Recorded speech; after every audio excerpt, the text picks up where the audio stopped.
Now I'm going to show you why this is the most beautiful battery on the market.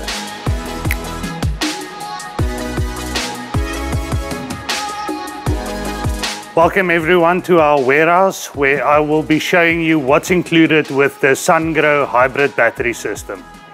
Let's crack it open. So first we see the actual connection box. This is basically just to connect all of your batteries. The breakers are included. Then you have your top and bottom part of your Sungrow battery. So this is basically just the top and the bottom, and then the battery slot in underneath. Now we're actually going to look at the battery module. So the minimum battery modules is 3, maximum is 8 in one stack.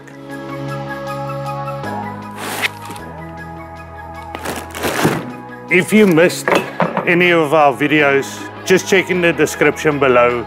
See you on the next video.